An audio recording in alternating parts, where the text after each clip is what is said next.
Sir, आज land for job मामले में सुनवाई है सर दिल्ली कोर्ट में, क्या कहें? लालू यादव, तेजस्वी यादव। देखिए, मैं बताता हूँ कि कानून अपना काम कर रहा है और कानून अगर अपना काम करता है तो उसमें किसी भी राजनीतिकरण की आवश्यकता नहीं होनी चाहिए।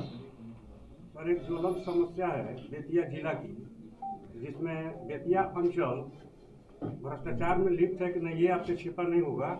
और दूसरी बात है कि सीओ महाराज जो है, सीओ पदाधिकारी जो है यहाँ के, वो महीना में मुश्किल से 4 से 5 दिन बैठते हैं, सिर्फ कोर्ट करते हैं। बेतिया अंचल के सीओ का शिकायत मेरे पास आया है जी हमने अपर मुख्य सचिव को निर्देश दिया है जी कि जरूरत पड़े तो यहाँ के सीओ का पावर सीज कर लिया जाए जी और किसी अन्य पदाधिकारी को जो है सीओ का चार्ज दे दिया जाए। अगर इस तरह का करीब करीब पूरे बिहार में जहाँ जहाँ से भी मामला आता है, एक ईमानदार मंत्री होने के कारण अभी तक में 137 पदाधिकारी पर मैंने राजस्व विभाग में एक्शन लिया है।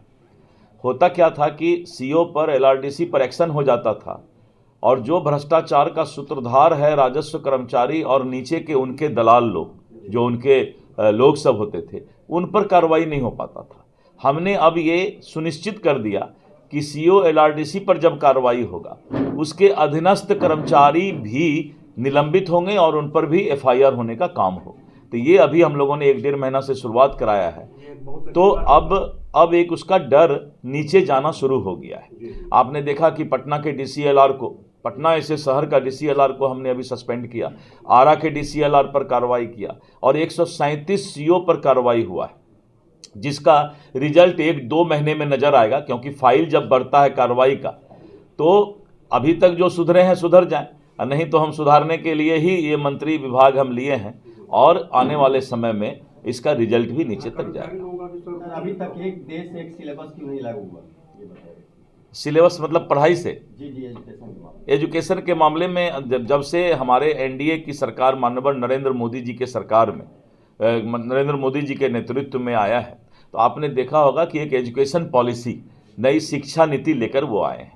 शिक्षा नीति धीरे धीरे करके लागू होता जा रहा है और हमारा जो राष्ट्रवाद का विचारधारा है, अभी तक हम उसकी पढ़ाई करते थे।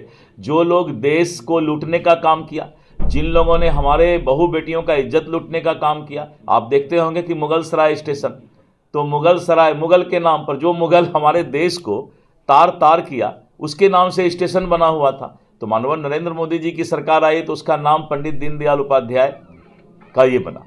हमारे देश के कोई भी हिंदू मुस्लिम जो भी हो, कोई नहीं चाहते हैं कि इस देश पर जो अत्याचार किया है उसके बारे में महिमा मंडित करने का काम जो 65 साल तक कांग्रेस ने किया, अब वो दिन अब धीरे धीरे समाप्त हो रहे हैं। लागू क्यों नहीं है ये हम जानते हैं। अब धीरे धीरे करके, भाई मैंने कहा कि नई शिक्षा नीति लागू हो रही है और उसके लिए पूरा प्रयास चल रहा है। क्या किसी पब्लिशर्स के दबाव में तो नहीं है गवर्नमेंट? नहीं, ये तो अलग बात हो गई, मतलब हम लोग उसको कर रहे हैं।